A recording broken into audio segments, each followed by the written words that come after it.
السلام علیکم ورحمۃ اللہ وبرکاتہ۔ الحمد للہ رب العالمین والصلاة والسلام علی سید الانبیاء والمرسلین، اما بعد۔ اعوذ باللہ من الشیطان الرجیم، بسم اللہ الرحمن الرحیم۔ لقد کان لکم فی رسول اللہ اسوۃ حسنہ لمن کان یرجو اللہ والیوم الآخر وذکر اللہ کثیرا۔ وقال اللہ تبارک وتعالی هو الذي أرسل رسوله بالهدى ودين الحق ليظهره على الدين كله وكفى بالله شهيدا۔ وقال الله تبارك وتعالى يا أيها الذين آمنوا ادخلوا في السلم كافة ولا تتبعوا خطوات الشيطان إنه لكم عدو مبين۔ صدق الله العظيم۔ اللهم صل على محمد وعلى آل محمد وبارك وسلم۔ رب اشرح لي صدري ويسر لي أمري واحلل عقدة من لساني يفقهوا قولي وجعل لي وزیرا من اہلی آمین یا رب العالمین۔ محترم ڈاکٹر ہمایوں صاحب، ڈاکٹر زاہد صاحب، محترمہ ڈاکٹر شناز صاحبہ اور ہمارے اصحاب علم جو مجلس میں شریک ہیں، اور ہمارے عزیز طلباء و طالبات، کل سے میری طبیعت خاصی ناساز تھی اور رات بھی بخار کا اور دیگر مسائل کا شکار تھا، لیکن میرا خیال ہے کہ اس مجلس کی برکت ہے۔ رات کی کمٹمنٹ میں نے کینسل کی تھی مگر یہاں وعدہ تھا تو حاضری ہوئی ہے۔ اللہ تعالیٰ ہم سب کا جمع ہونا قبول فرمائے، اور سیر چیر کے تحت یہ جو کانفرنس منعقد کی جا رہی ہے، اور تھوڑا سا میں نے ابھی جائزہ لیا ہے کہ 100 سے زیادہ مقالات انگلش میں، عربک میں اور اردو میں میسر آئے ہیں، یہ خوشائن بات ہے۔ ڈاکٹر صاحبہ نے یہ تو ذکر فرمایا کہ کچھ بجٹ کے معاملات ہو جایا کرتے ہیں، مگر یہ جو کتابچہ میرے سامنے رکھا ہوا ہے اور 100 کے قریب مقالہ جات کی تلخیص کی نکات ہمارے سامنے ہیں، تو میں سمجھتا ہوں کہ یہ بجٹ ہمارے لیے میٹر نہیں ہونا چاہیے۔ آگے رسالت مآب صلی اللہ علیہ وسلم کے تعلق سے ذکر میں آپ کے سامنے کر دوں گا۔ ایک ذرا لائٹر سائٹ پر ایک بات عرض کرنا چاہوں گا۔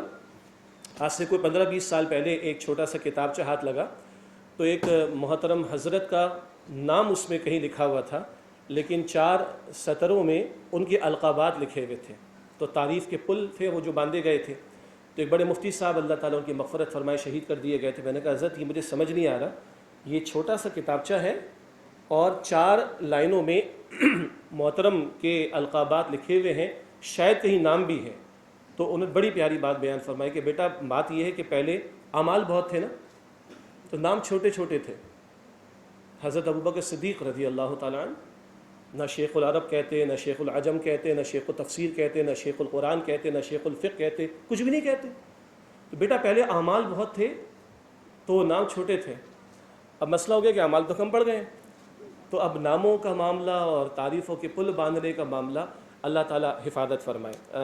رئیس بھائی ہمارے بہت پیارے ساتھی ہیں، معذرت میں ان کی طرف پش کر کے کھڑا ہوا ہوں، اور بڑی محبت فرماتے ہیں۔ ڈاکٹر صاحبہ بہت مہینے بھر سے ماشاءاللہ انہوں نے کوشش کی کہ آج حاضری ہو جائے، لیکن میں اپنی ذات کے لیے، اور یقیناً اصحاب علم میں موجود ہیں، اللہ کے پیغمبر علیہ السلام نے ایک ایک نقطے پر ہمیں رہنمائی عطا فرمائی، بڑی پیاری دعائیں سکھائی ہیں۔ اللہم لا تؤاخذنی بما یقولون، اے اللہ یہ جو کچھ کہہ رہے ہیں نا میرے بارے میں، اس پر میرا مواخذہ نہ فرمانا۔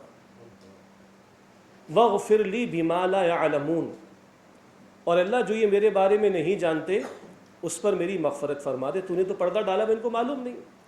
وجعلنی خیرا مما یظنون، اور اللہ یہ جو میرے بارے میں گمان کر رہے ہیں تو اس سے بہتر مجھے بنا دے۔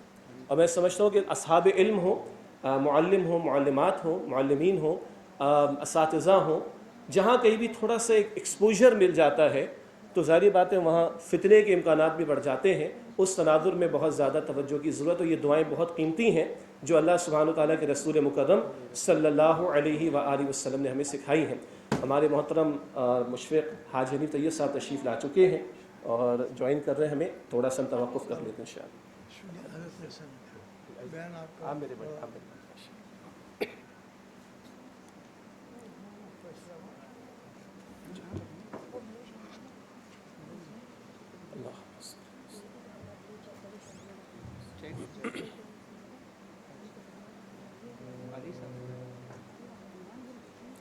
جی کچھ گزارشات میں چاہوں گا میرے اور آپ کے سامنے آ جائیں۔ مائیکل ایچ ہارٹ کو ہم بہت کوٹ کرتے ہیں، گریٹ ہنڈریڈس کے نام سے 1984 کے لگ بھگ کتاب آئی، اور اس نے 100 شخصیات کا ایک انالیسس کیا، اور اس نے کہا، یہ جملہ عجیب ہے، اس نے کہا کہ میں محمد صلی اللہ علیہ وسلم کو نمبر 1 پر رکھتا ہوں، because he is the only person who is supremely successful at both the secular and religious levels. وہ کہتا ہے کہ تاریخ انسانی کی واحد شخصیت جو خالص انسانی سطح پر بھی اور مذہبی سطح پر بھی کامیاب ترین محمد صلی اللہ علیہ وآلہ وسلم ہے۔ البتہ محمد مصطفیٰ علیہ الصلوۃ والسلام کو اس ٹریبیوٹ کی کوئی ضرورت نہیں ہے، جس ذات کے بارے میں رب نے فرما دیا کہ وَإِنَّكَ لَعَلَىٰ خُلُقٍ عَظِيمٍ، اور جن کے بارے میں کہہ دیا کہ بعد از خدا بزرگ کوئی قصہ مختصر، ان کو کسی ٹریبیوٹ کی ضرورت نہیں۔ البتہ ایک سوال ضرور ہے، اس سے بات بڑی قیمتی کہی ہے، خالص مذہبی سطح ہو، خالص انسانی سطح ہو، دونوں سطح پر کامیاب ترین محمد مصطفیٰ صلی اللہ علیہ وسلم۔ عیسیٰ علیہ السلام کو تیسرے نمبر پر لاتا ہے اور نیوٹن کو دوسرے نمبر پر لے کر آتا ہے، اور رسول اللہ علیہ السلام کو پہلے نمبر پر لے کر آتا ہے۔ اس سے کہا یہ ہے کہ جن شخصیات نے امپیکٹ ڈالا ہسٹری پر سب سے زیادہ، ان کا میں نے انالیسس کیا، اور یہ واحد ذات ہے جو دونوں سطحوں پر کامیاب ترین دکھائی دیتے ہیں۔ ہم مائیکل ریچارڈ کو کوٹ تو کر لیں، لیکن امپریس ہونے کی ضرورت نہیں ہے۔ کل اگر پلٹ کر وہ رسول اللہ کے خلاف کوئی بات کر جاتا، ہم کہاں کھڑے ہوتے؟ خدا نہ خواستہ، معاذ اللہ۔ تو یہ دلیل نہیں کہ مائیکل ریچارڈ تعریف کرے محمد مصطفیٰ کے علیہ السلام، یا لیمنٹائن کرے، یا نٹشے کرے، یا گاندھی کرے، نہ، یہ ان کی مجبوری ہے۔ عربی کا مقولہ ہے الفضل ما شہد بہ الاعداء، فضیلت تو اس بات کی کہ دشمن میں عظمت کا اعتراف کرے۔ البتہ ایک سوال میں اپنے آپ سے کرنا چاہوں گا، مائیکل ریچارڈ نے تو پرسن مانا، he is the only person in the history, not a prophet. اس سے رسول نہیں مانا، اس سے انسانی سطح پر انالیسس کیا ہے۔ ہم تو رسول مانتے صلی اللہ علیہ وسلم کو۔ ہمارے ہاں سیرت کے مطالعے کی طرف توجہ کا معاملہ کتنا، میں سیرت شیئر کی بات نہیں کر رہا، اس ہاؤس کی بات نہیں کر رہا، میں امت کی بات کر رہا ہوں۔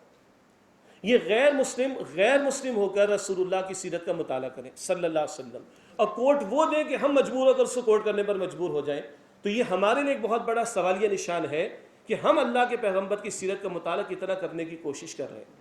اسی طرح فرینچ ہسٹورین ہے لیمنٹائن، اس کے مشہور الفاظ، کیا کمال کا اس کا انالیسس ہے۔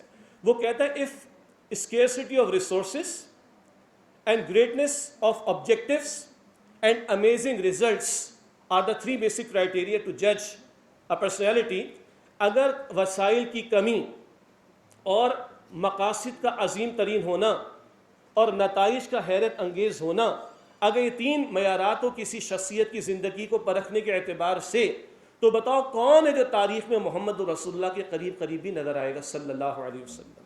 ہے غیر مسلم، آپ انالیسس دیکھیں، کمال کی بات ہے۔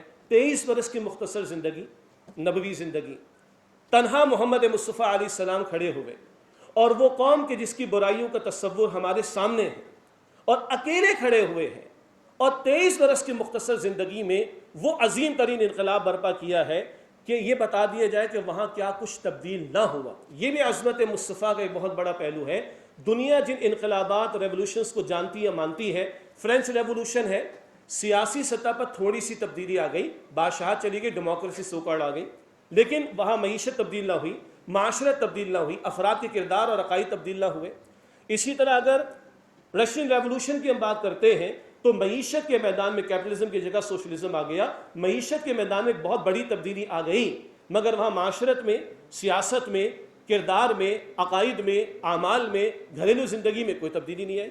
دنیا ان ریولوشنز کو تو جانتی، مگر جو ریولوشن اور انقلاب محمد مصطفیٰ صلی اللہ علیہ وآلہ وسلم نے برپا فرمایا، وہ اتنا عظیم ترین ہے کہ وہاں عقائد بھی بدل گئے، اعمال بھی بدل گئے، عبادات بھی بدل گئیں، کردار بھی بدل گئے، گھر بھی بدل گئے، معاشرت بدل گئی، معیشت بدل گئی، سیاست بدل گئی، عدالت بدل گئی، ریاست بدل گئی، جنگوں کا تصور بدل گیا، زمین و آسمان سب کچھ بدل گیا۔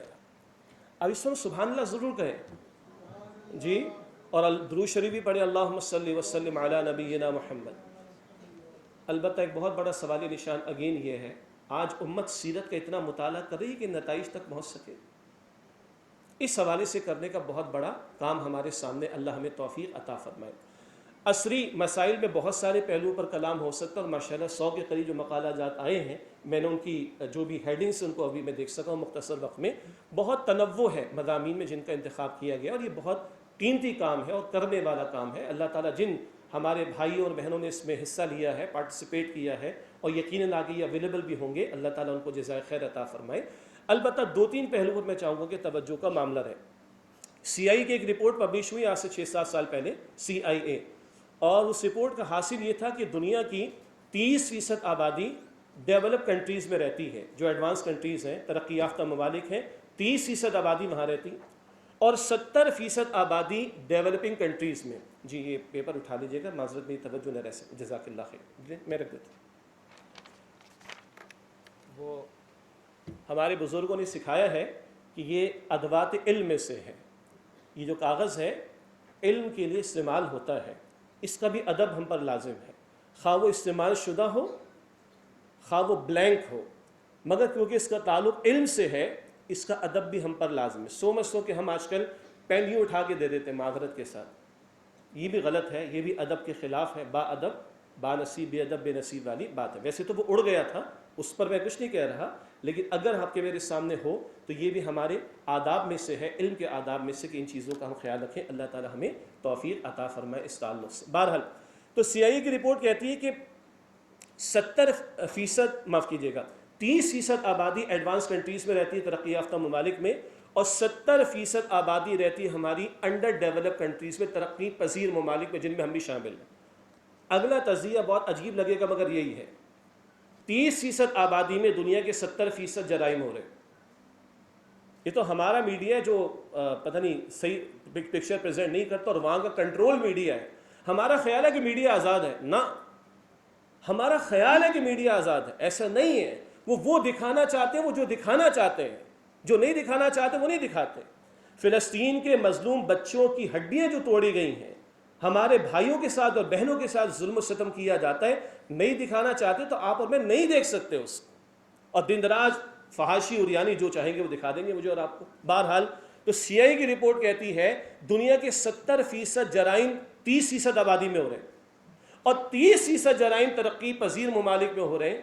تو بھائی اگر وہ ترقی یافتہ ہیں, اگر وہ ترقی کے معراج کو پہنچ چکے ہیں, تو واٹ از مسنگ؟ پھر 30% پہ 70% جرائم کیوں ہو رہے ہیں؟ What is missing? یہ ہمارے پاس حل موجود تھا اور ہے. اقرا کے ساتھ کہا تھا بسم ربک, پڑھنا تھا مگر رب کے نام کے ساتھ. وہ رب کے نام کو ایک طرف کر دیا گیا. 2 آنکھیں اللہ تعالیٰ نے دی تھیں, ایک مادی علوم کی اور ایک روحانی علوم کی. وہ مادی علوم والی آنکھ فزیکل سائنسز کہہ لیں, عصری علوم کہہ لیں, دنیاوی علوم کہہ لیں, زمین کے ریسورسز کا علم کہہ لیں, خوب کھلی ہوئی, بہت آگے چلے گئے, مارس پہ چلے گئے, نہ جانے کہاں کا جاری شٹل جو ہے وہ ناسا کی. لیکن جو وحی والی آنکھ تھی, ہدایت والی آنکھ تھی, جو پہلے دن سے اللہ تعالیٰ نے کھولی تھی. پہلے پیغمبر آدم علیہ السلام اللہ تعالیٰ بھیج رہے زمین پر, فرما رہے سورہ البقرہ کی آیت نمبر 38 میں, فَإِمَّا يَأْتِيَنَّكُم مِّنِّي هُدًى فَمَن تَبِعَ هُدَايَ فَلَا خَوْفٌ عَلَيْهِمْ وَلَا هُمْ يَحْزَنُونَ. جب تمہارے پاس میری طرف سے ہدایت پہنچے گی, جو میری ہدایت کی پیروی کریں گے ان کو نہ خوف ہوگا نہ وہ غمگین ہوں گے. یہ پہلے دن سے کہا آدم علیہ السلام. اور آخری پیغمبر کو پہلی وحی عطا ہو رہی ہے صلی اللہ علیہ وآلہ وسلم, اقرا بسم ربک, پڑھیے مگر رب کے نام کے ساتھ. یہ وہ پہلو تھا جو ہمیں پہلے دن سے سبق دیا گیا. آج دنیا اگر یہاں پہنچی ہے تو وہ دوسری آنکھ کیونکہ بند ہے, اس لیے مسائل بڑھ رہے, کم نہیں ہو رہے. آپ اور ہم جانتے ہیں کہ دنیا میں اسکینڈینیوین کنٹریز ہیں, ڈنمارک ہے, سویڈن وغیرہ, ان میں پر کیپٹا انکم دنیا میں سب سے زیادہ ہے. فی کس آمدن پر کیپٹا انکم ان خوشحال ممالک میں سب سے زیادہ ہے, اور ان کو دنیا کی ترقی یافتہ ممالک بھی کہا جاتا ہے, خوشحال ممالک بھی کہا جاتا ہے, اور ویلفیئر اسٹیٹس کہا جاتا ہے. بالکل صحیح بات ہے. وہاں پہ الاؤنسز, اگر آپ بے روزگار ہو گئے تو الاؤنسز موجود ہیں, اور وہاں پر اگر آپ کے پاس مسائل ہیں تو آپ کے لیے حل اسٹیٹ پرووائڈ کر دے گی. ان کو فلاحی ریاست کہتے ہیں. پر کیپٹا انکم جن کے ہاں سب سے زیادہ, خوشحالی جن کے ہاں سب سے زیادہ, آپ اور ہم جانتے ہیں خودکشیاں بھی سب سے زیادہ انہی ممالک میں ہوتی ہیں. کیوں آخر؟ اگر خوشحالی کی معراج پر پہنچ گئے, پر کیپٹا انکم سب سے زیادہ ہے, وسائل سب سے زیادہ اویلیبل ہیں, اسٹیٹ کیئر کر رہی ہے عوام کی اور رعایا کی, تو پھر یہ خودکشیاں آخر کیوں ہو رہی ہیں؟ Some thing is missing. جس کا جواب میرے اور آپ کے پاس ہے, جو محمد مصطفیٰ کریم صلی اللہ علیہ وسلم وحی کی تعلیم اور وحی کی آخری ایڈیشن کی صورت میں مجھے اور آپ کو عطا کر کے گئے ہیں. تو دنیا آج تلاش میں ہے. اگر ہم بات کریں کہ 100 برس پہلے جو ٹیکنالوجی تھی اور آج جو ٹیکنالوجی ہمارے پاس ہے, زمین آسمان کا فرق ہے. لیکن اگر اس بات پر کلام کیا جائے کہ کیا 100 برس پہلے زندگی کی پیچیدگیاں زیادہ تھیں یا آج زیادہ ہے, تو آپ کیا جواب دیں گے؟ آج زیادہ ہے. تو اگر یہی ٹیکنالوجی معراج ہے اگر ترقی کی, اور سب کچھ ہم نے پا لیا ہے, اور خدا معاذ اللہ خدا کا انکار ہو رہا ہے, we are grown up people today, یہ ویسٹرن سوسائٹیز کے جملے, we need know more God, کسی خدا کی ضرورت نہیں, we are grown up people, ہم بہت بالغ ہو چکے ہیں, ہم بہت میچور ہو چکے ہیں. اگر یہی معراج ہے تو پھر خودکشیاں کیوں ہو رہی ہیں؟ یہ اگر معراج ہے تو وہاں نفسیاتی امراض سب سے زیادہ آخر کیوں ہیں؟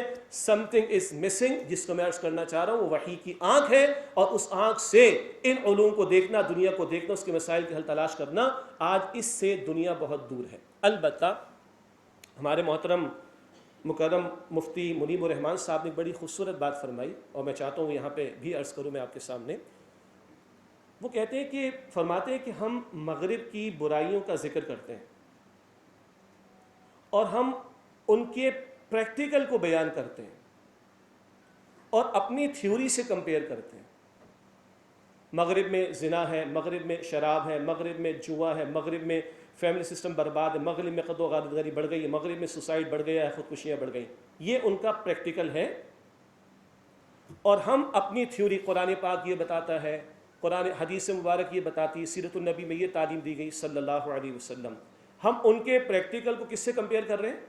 اپنی تھیوری سے، اور مطمئن ہو کر بیٹھ جاتے ہیں۔ جیسے ڈاکٹر ذاکر نائک صاحب کا نام آپ نے سنا ہوگا، اختلاف اپنی جگہ، لیکن ایک نقطہ عرض کر رہا ہوں۔ شری روی شنکر کے ساتھ ان کا بہت بڑا ڈیبیٹ ہوا، اور شری روی شنکر کو انہوں نے اچھے انداز سے انہی کی کتابوں سے جوابات دے کر خاموش کرا دیا۔ ایک مسلمان دیکھ رہا ہے کہ یہ مسلمان ہے ڈاکٹر ذاکر نائک، یہ شری روی شنکر ہے، یہ ہندو ہے، کیا کمال کے دلائل ڈاکٹر ذاکر نائک نے دیے، اس سے ریفیوٹ کرنے کی کوشش کی تو اگلا 15 منٹ میں پھر اس سے ریفیوٹ کر دیا اور اس کو خاموش کرا دیا۔ اسلام جیت گیا اور ہندو مت ہار گیا، میں کمبل اوڑھ کر لیٹ گیا، میرا اسلام پورا ہو گیا۔ یہ اطمینان پایا ہوا آج ہم لوگوں نے۔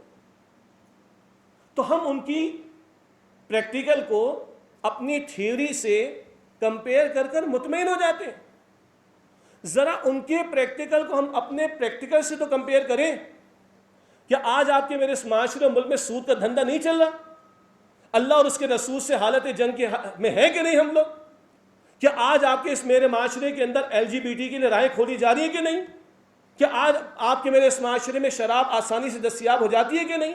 کیا آج آپ کے میرے معاشروں کے اندر، بڑے شہروں کی بات کر رہا ہوں، زنا کے لیے آپشنز اویلیبل ہے کہ نہیں؟ کیا آج آپ کے میرے بڑے شہروں کے اندر اولڈ ہاؤسز بن چکے ہیں کہ نہیں؟ کیا آج آپ کے میرے معاشروں میں نکاح کے تصور کی نفی کی باتیں شروع ہو گئی کہ نہیں؟ عورت مارچ۔ کیا آج آپ کے میرے معاشرے میں طلاق کی شرح بڑھ رہی ہے کہ نہیں؟ کیا آج آپ کے میرے معاشرے میں خلا کا ریشو بڑھ رہا ہے کہ نہیں؟ کیا آج آپ کے میرے معاشرے میں خاندانی نظام کے حوالے سے مسائل پیدا ہونا شروع ہو گئے کہ نہیں؟ یس۔ تو بھائی ان کے پریکٹیکل کو اپنے پریکٹیکل سے کمپیئر کرو تو آنکھیں دن میں تارے نظر آ جائے نا۔ یہ کیا کہ ان کا پریکٹیکل اٹھائیں، ان کی برائیاں اٹھائیں اور اپنی تھیوری اٹھائیں، مطمئن ہو کر بیٹھ جائے کہ ہمارے پاس اتنا بڑا خزانہ موجود ہے۔ بڑے ادب سے لیکن تلخ بات، میرے استاد ڈاکٹر اسرار احمد صاحب رحمۃ اللہ علیہ نے فرمایا، آج ہماری حالت کیا ہے؟ ایک صندوق ہے، اس میں خزانہ بھرا ہوا ہے، ہیرے جواہرات سب کچھ، البتہ باہر اس کے اوپر ایک سانپ بیٹھا ہوا ہے۔ تو کیا کوئی اور اس صندوق سے جو اندر جواہرات موجود ہے، خزانے موجود ہے، فائدہ اٹھا سکتا ہے؟ اور یہ سانپ خود تو اٹھا ہی نہیں رہا۔ آج ہمارا حال کیا ہے تو کڑوی بات۔ دنیا کو تلاش ہے، وارث ہم ہیں، امین ہم ہیں، امتی ہم ہیں، دنیا کے سامنے پریزنٹ ہم نے کرنا تھا۔ یہ مملکت خداداد پاکستان، قائد اعظم کا فرمان ہے، میرا ایمان ہے، فرماتے ہیں پاکستان رسول اللہ صلی اللہ علیہ وسلم کا روحانی فیضان ہے۔ یہ الفاظ ہے ڈاکٹر ریاض علی شاہ صاحب کے، جو قائد اعظم کے آخری ایام کے ذاتی ڈاکٹر تھے، اور زیارت کے علاقے کے الفاظ جب انہوں نے آخری ایام میں اسٹے کیا تھا۔ قائد اعظم کے الفاظ ہیں، میرا یہ ایمان ہے کہ پاکستان رسول اللہ صلی اللہ علیہ وسلم کا روحانی فیضان ہے۔ اب ہمارا فرض ہے کہ خلافت راشدہ کو سامنے رکھیں اور اصول لیں، رہنمائی لیں، اور عہد حاضر کی اسلامی فلاحی ریاست دنیا کے سامنے پریزنٹ کریں۔ یہ قائد اعظم کے کوٹیشنز ہیں۔ اقبال کو بھی سن لیں۔ اقبال کہتے ہیں، اقبال ظاہری بات ہے کسی مدرسے کے تو پڑھے ہوئے نہیں تھے، البتہ مدرسے والوں کی وہ عزت کرتے تھے علیہ الرحمہ۔ البتہ اقبال نے جرمنی میں جا کے فلسفہ پڑھا اور اپنے بارے ہی میں غالباً کہہ دیا کہ مسلمان کو مسلمان کر دیا طوفان مغرب نے۔ اور اقبال کہتا ہے کہ جہاں تک میں نے دنیا کے مسائل پر غور و فکر کیا ہے، اس کا حل اسلامی شریعت کے سوا کہیں نہیں۔ یہ اقبال کا لیٹر ہے جو انہوں نے قائد اعظم کو لکھا۔ اس وقت کے، آج نہیں، اس وقت کی مسلم لیگ کے بعض حضرات کی حرکتوں کی وجہ سے قائد اعظم جو ہے وہ مایوس ہو کر برطانیہ چلے گئے تھے، اور برطانیہ سے قائد اعظم کو واپس بلانے والے اقبال تھے، اور اقبال کے یہ خطوط آن ریکارڈ موجود ہیں. اور اقبال نے کہا کہ جہاں تک میں نے دنیا کے مسائل پر غور و فکر کیا ہے, دنیا کے مسائل کا حل اسلامی شریعت کے سوا کہیں نہیں ہے. But how can we implement the شریعہ آف اللہ سبحانہ و تعالیٰ unless we have our own separate home land?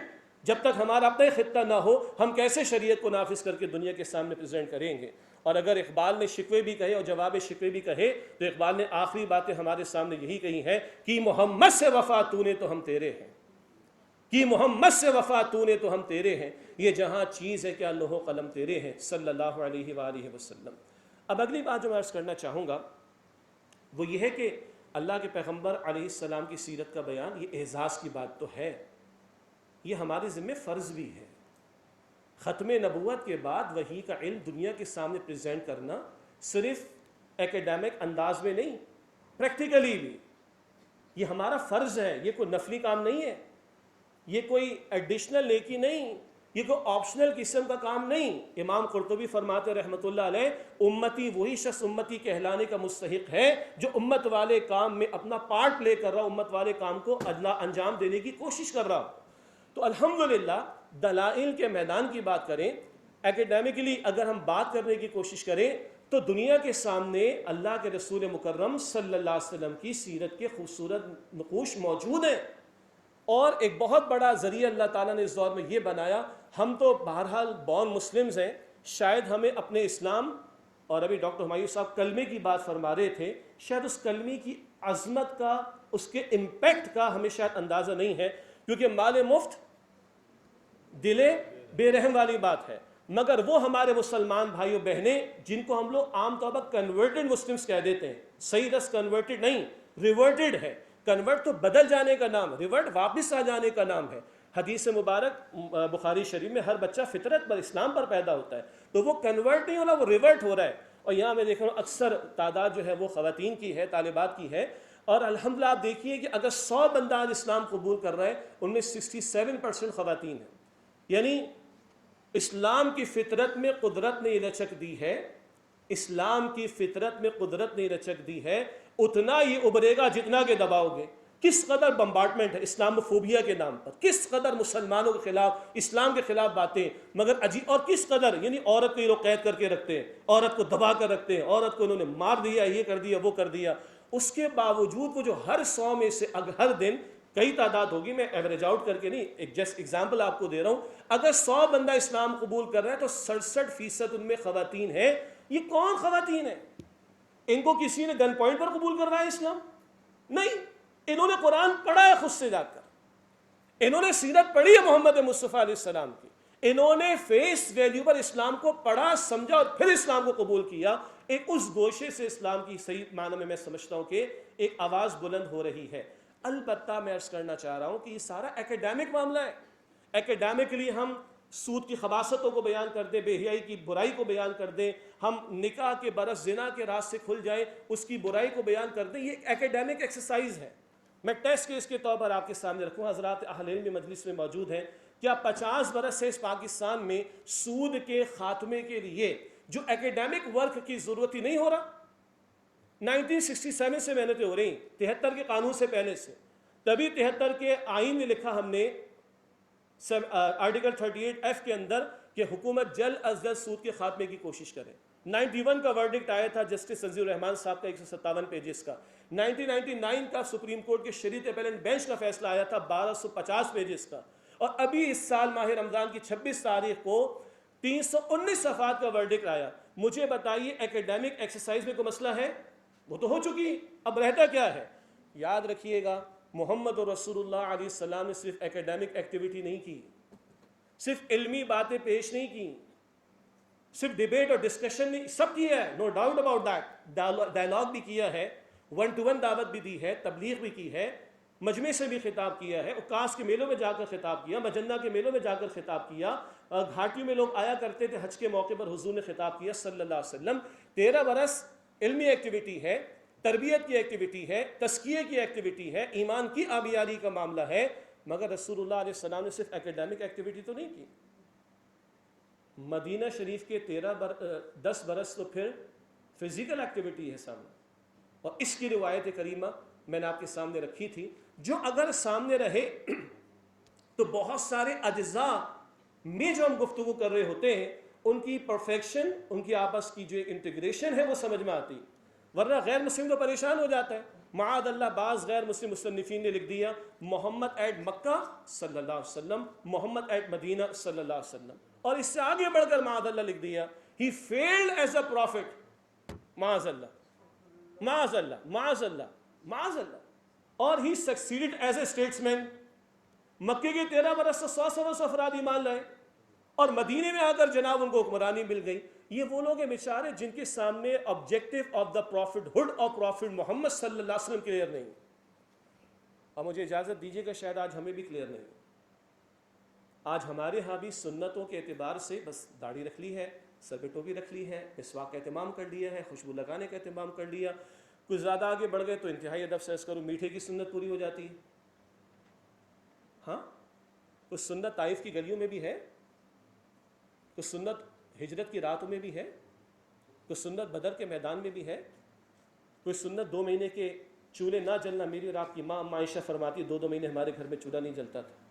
کچھ سنت پیٹ پر پتھروں کو باندھنے کی بھی ہے. وہ کیا مشن تھا جس میں یہ تنوع اس ساری محنت کا ہمیں دکھائی دیتا ہے؟ وہ ہے 3 مرتبہ جو قرآن کریم نے فرمایا سورۃ توبہ کی آیت نمبر 33 میں، سورہ فتح کی آیت نمبر 28 میں، سورہ صف کی آیت نمبر 9 میں، هو الذی ارسل رسولہ بالہدی ودین الحق لیظہرہ علی الدین کلہ. وہ اللہ جس نے اپنے رسول مکرم صلی اللہ علیہ وسلم کو بھیجا الہدا مکمل ہدایت نامہ دے کر. کیوں؟ دین الحق، دین حق اسلام دے کر. کیوں؟ لیظہرہ علی الدین کلہ، اس دین حق کو کل نظام زندگی پر غالب فرما کر دکھائے صلی اللہ علیہ وسلم. آج قرآن حکیم کے تفاسیر کی تعداد میں تو کمی نہیں ہے، سیرت النبی صلی اللہ علیہ وسلم مقالہ جات اور کتابوں کی کمی تو نہیں ہے. یہ کرنے کا کام، اس کی معاذ اللہ نفی نہیں ہے، مگر یہ پورا کام تو نہیں ہے. قرآن صرف اس لیے ہے کہ پڑھ لیا جائے، پڑھا دیا جائے، ترجمہ کرا دیا جائے، سکھا دیا جائے، تفسیر چھاپ دی جائے، 8-8 10-10 سال کے کورسز کرا دیے جائے. یہ کرنے والے کام ہے، کافی نہیں. قرآن اپنے احکام کا نفاذ چاہتا ہے نا. اسی قرآن میں 3 فتاوی اللہ کے ہیں. جی اللہ بھی فتویٰ دیتا ہے، یستفتونک قل اللہ یفتیکم، اللہ بھی فتویٰ عطا فرماتا ہے لٹرل میننگ میں. وہ 3 فتاوی اللہ کے کیا ہیں؟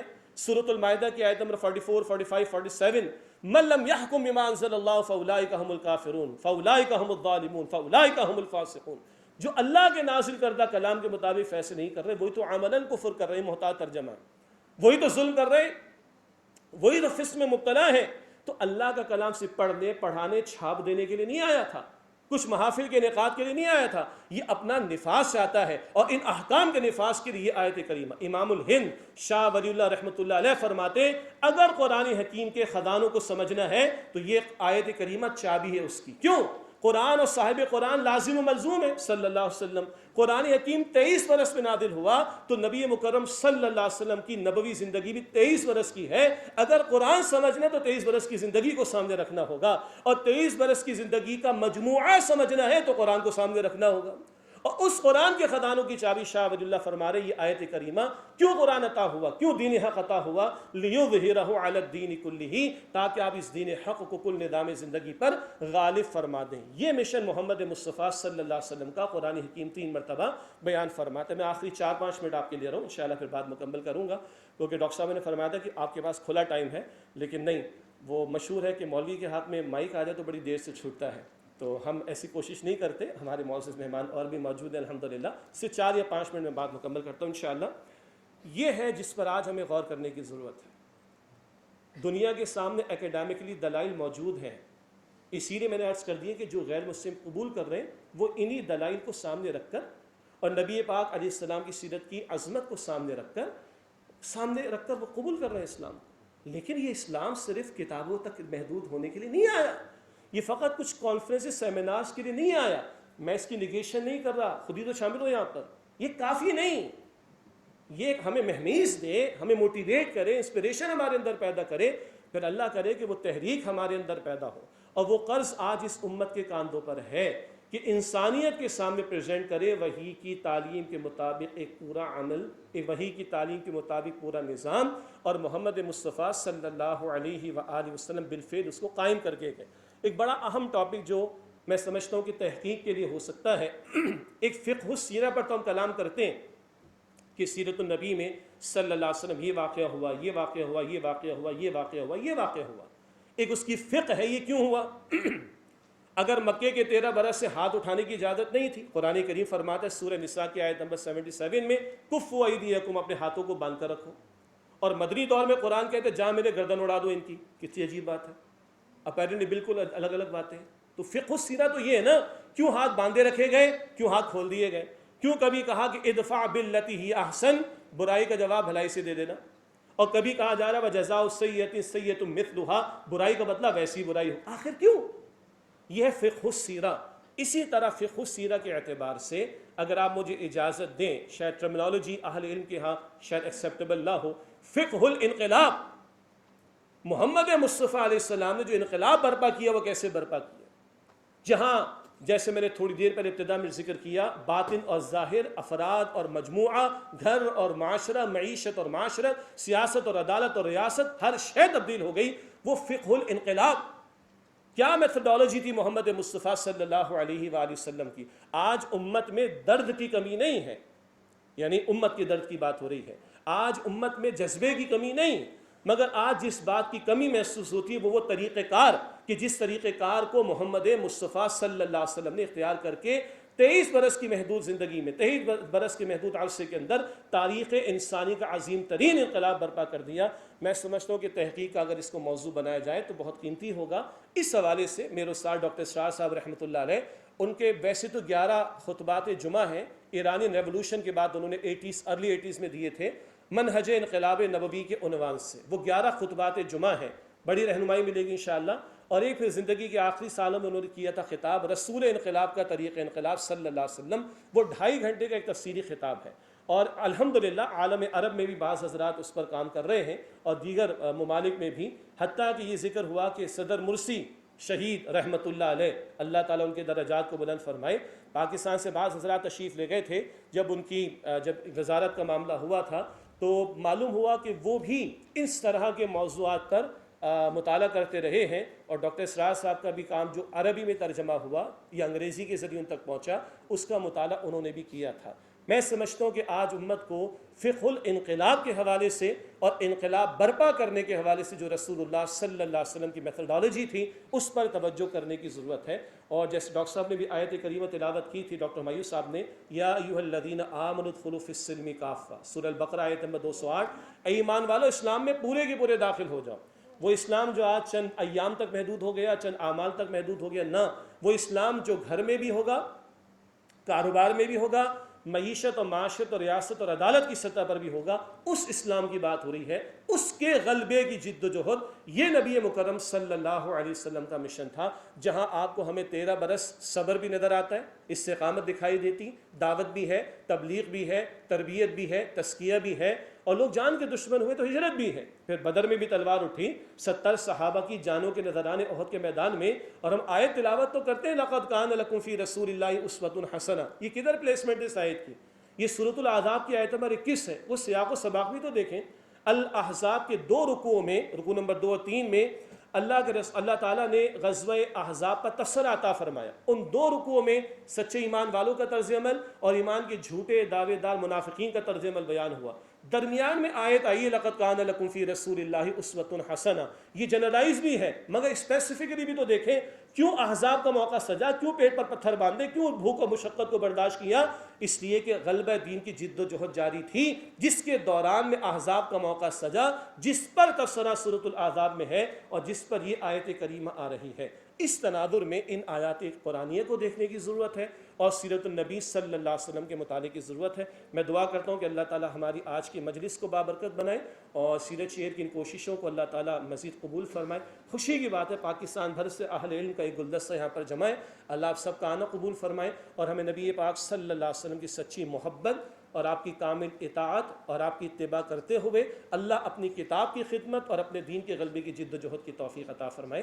آمین یا رب العالمین. وآخر دعوانا ان الحمد للہ رب العالمین. والسلام علیکم ورحمۃ اللہ وبرکاتہ.